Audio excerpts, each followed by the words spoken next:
I'm sure that all of you watching this know what a goalie's role is. Their job is simply to stop the core from going into your goal. They're the last line of defense on the field. So, how do you effectively defend the goal? That question was actually a lot harder for me than I would like to admit. Even though I play flex, I noticed that my forward was improving at a faster rate than my goalie. In preparation for this video, I forced myself to play a lot of goalie. I found that my performance was very striker dependent, which was not the case when I played forward. I was able to perform at or above my rank when I would play Ai.Mi goalie, but when trying to play Kai or Atlas, I noticed that my performance was a lot worse. Thanks to the folks in the meta channel on the Omega Strikers Discord, I was able to figure out why I was struggling in this way.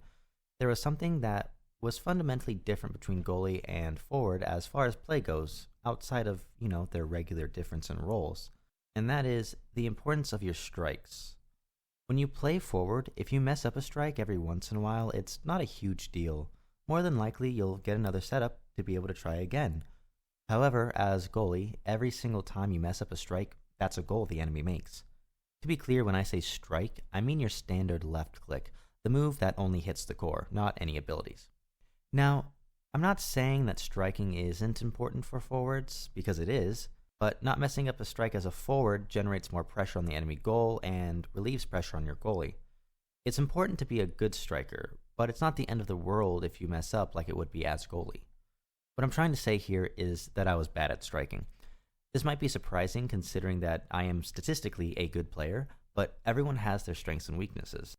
The reason why I was able to do so well with Ai.Mi is that I simply never needed to strike with her. I could control the core from afar with her primary and her special, and use her secondary to make up for any poor positioning.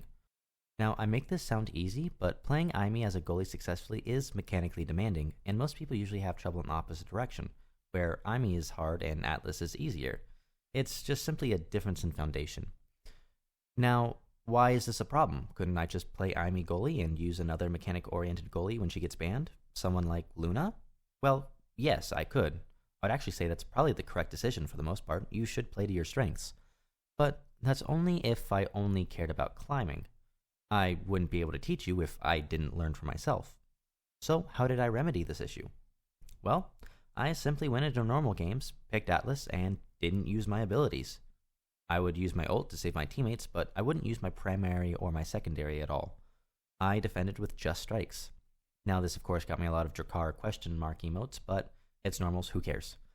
After playing just 5 normal games, I saw a dramatic improvement in my ability to strike. And this not only improved my games with Atlas and Kai, but it also improved my ability to defend with Ai.Mi and Luna when my abilities were on cooldown. Not only that, but I noticed my forward game improved a lot as well. I was able to keep the core on the enemy side for a lot longer, increasing the pressure on the enemy goalie and increasing the chances they'd make a mistake and let the core through. So, what's the lesson in all of this? Well, the main one is you have to find what you're bad at and improve it. The goalie is a position where you can't make mistakes. Instead of building on and improving your strengths, you need to find your weakness and get rid of them. Instead of improving what you do at your best, you need to improve how you do at your worst. And this isn't a new concept, it's a fairly standard line of thinking for fighting games. The most common advice successful tournament goers would give for Smash Brothers is to improve your C game, meaning you don't want to work on making your good stuff better, aka your A game, or playing better when you feel good, but improve how you play at a baseline. So even if you're playing at your worst, it's still better than someone else who's playing at their decent. If you find yourself struggling mechanically and missing skill shots, pick a mechanically challenging striker and use their hard skills as often as you can. Of course, you can't just go use them willy-nilly, but actually focus on making every single skill you use be effective. It's not enough to just hit the core. When your skill hits the core, it should improve your team's position on the field. And it should be the same for when you hit an enemy. When you find you're making sick plays and getting great angles, but the enemy team is still scoring on you regardless, then you're probably in the same camp I was in. You need to get in there and practice your strikes, and just give up using skills for a while. If you have trouble when the enemy team gets aggressive and can't effectively clear the goal because your forwards are 50 miles away while you're getting tag teamed, then you're probably going to want to focus solely on clearing. Use the walls and angles to your advantage. Keep the core until you find ways you can shoot through the enemies. You might also benefit from practice using your core flip defensively. Now that we've covered on how to improve, I'm going to talk more about the actual play. When you're playing goalie, there's a list of priorities that you have that you need to consider. The first and most important is to keep the core away from your goal. When you get the core, you want to put it away from the goal. The closer it is to the goal, the higher the chance the enemy will score. Now, this doesn't mean you have to send the core away right when you get it. If the core is stopped or moving slowly and not about to go into the goal or hit a barrier, then you can sit with it for a while if there isn't an enemy nearby. The second most important thing is to keep the core away from the enemy. There's a surprising amount of reasons for this. The most obvious is if you hit the core away from the goal but an enemy grabs it, they're just going to hit it right back towards the goal. This means you didn't really clear your first priority. The second is because you don't want to give your enemy experience and energy. Goalies that hit the core to the enemy have been dubbed ping-pongers by the community, and this is because they typically just hit the core back and forth with the enemy forwards, much like a game of ping-pong. And this is really bad. The reason is the enemy has 2 forwards and you are 1 goalie. If you ping-pong with the enemy, they're going to get 2 core flips to your 1, and they will both gain EXP while your forwards don't get any. This means that after the set, while you may get to pick your awakening first, the 2 enemy forwards are going to get to pick their awakenings before your forwards. Between that and them leveling up from you passing the core to them, the enemy forwards are easily going to be able to overpower your forwards. So don't hit the core to the enemies. As long as you stick to those 2 priorities, you're going to be fine as a goalie. If your basics and mechanics are somewhat decent and you stick to those 2 things, I would say you could easily hit gold or mid-goal as a goalie. But there's another 2 priorities if you really want to climb higher. The third priority is passing. When you have the core, the ideal scenario is you can pass it to a teammate. This keeps the core in your team's control rather than it becoming a toss-up as to who gets it. Of course, don't try to pass if doing so would violate one of the previous priorities. If there isn't a safe way to get the core around an enemy that's in between you and a teammate, then don't try. But if you have a clear line to your teammates, you should pass to them rather than just sending the core out into an empty spot on the field. The last and final priority, and the hardest to gauge, is increasing the pressure on the opponent's side of the field. What this means is stepping up to potentially midfield and using your abilities or even just your strike to keep the core near the enemy's goal. You can also make shots in the goal or make passes like a midfielder would depending on the situation. Naturally, this leaves your goal vulnerable, so you only want to do it at the right time. What is that right time? Well, it depends. This is something that I believe even top goalies still really struggle with. It's also the reason why goalies like Kai and Ai.Mi are popular, because they can influence the other side of the field and easily return to their goal. If you are someone watching this video with the intention of using it to help you improve, then I would say don't try to go forward as a goalie to apply pressure unless the field meets these 2 criteria. The first one being that all 3 enemy strikers are in the enemy goal zone. The second is that you have the barrier advantage. The barrier advantage simply means that the enemy goal is open and you still have at least 1 protective barrier remaining.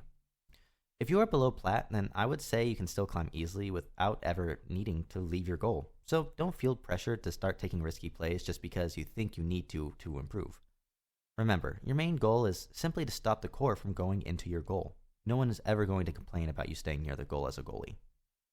Now, I'm going to want to talk a bit about some of the different strikers that can be played as goalie. I'm not going to cover all of them, but I just want to talk about some that might be nice for newer players. So, if you are newer to the game or to the role, I would recommend you stay away from strikers like Luna or Ai.Mi for now. The reason is simple. You'll develop the same problem I did. These strikers are cool and fancy, but you're more than likely to not develop your basics and develop crutches that will cripple your gameplay down the line. And it's something that's harder to fix the longer you go without it. If you don't play competitive or you're in the ranks rookie or low bronze, I would recommend you try playing Dubu. Dubu isn't played a lot at higher elos because he's slow and clunky, but everything in his kit is essentially centered around playing keep away with the core, so he's good for getting a sense of how goalies work. Unfortunately, he is banned a lot at low elo for this reason as well. If you're mid-bronze or higher or Dubu is banned, I would recommend trying to play Kai. Kai has just about everything. He's got a speed buff, an anti-stuffing tool with his primary, and his ultimate can be used as a desperate save or to help pressure the enemy when on the offensive. He's not overly reliant on his skills either, and you won't be skimping on the basics. Kai is also a very useful goalie at higher elos, so learning how to use him now won't be wasted time. Goalie is a bit more map dependent than forward in my opinion as well, so I want to just give a quick blurb and a quick tip for this. On Oni Village and even on Atlas's lab to a lesser extent, it can be helpful to just pick one barrier to defend and allow the other barrier to get taken. Defending both barriers often uses up your cooldowns really quickly and will allow for a double touch. A double touch being where the enemy hits both barriers one after the other and opening your goal. For the final part of this video, I want to talk about items. The goalie items were not created equally. In my opinion, Strike Shot is simply superior. The value the item gives is insane. Yes, even on Luna. The passive alone gives you another ability. It turns your regular strike into a ranged projectile every 11 seconds. That's huge. Not to mention, it increases your projectile range, both increasing your ability to defend and your ability to apply pressure on the field. The value that you get out of this is just too much to pass up. And for this reason, I would personally recommend you just take it every time as goalie. I take it on Luna, Kai, Ai.Mi, and Atlas. An argument can be made for eject button Kai for applying pressure on the enemy more safely, but that's the kind of thing that you should really try doing at higher elos, so hold off on the fancy stuff like that until you hit gold. If you try that at lower elos, you'll likely just not do anything because your forwards aren't able to take advantage of it, and you'll have a harder time defending regularly than you would have if you took strike shot. Now, keep in mind everything in this video has been made based on my experience and my opinions. There are high-level players that will agree with me on everything I say in this video, and there are high-level players that will disagree with me. A lot of things do just come down to preference. However, I am confident when I say that you will be fine if you follow this advice to mid-gold. Once you hit mid-gold, feel free to start experimenting. The only reason that I use mid-gold as a marking point is because that's where I notice players start getting more consistent. Below mid-gold, there will be so many variables that it'll be hard to tell if the reason for a win or a loss was because of the changes you made to your gameplay. I also say this because this is the way that I got to mid-gold, and I know other players that got to mid-gold this way as well. So I know that it works. I hope that you enjoyed this video, and I hope you were able to hear me okay. I increased my volume from the last video. I will be making more videos like this in the future, with my next video obviously being a how to forward video. If you want to watch the videos I make in the future, then please subscribe so you get notified when they come out. Also, let me know what you think down below, and also if there's anything you'd like to see me make in the future. I really do love reading what you guys have to say, and it means a lot to me. As always, have fun out there, and go strike them Omegas.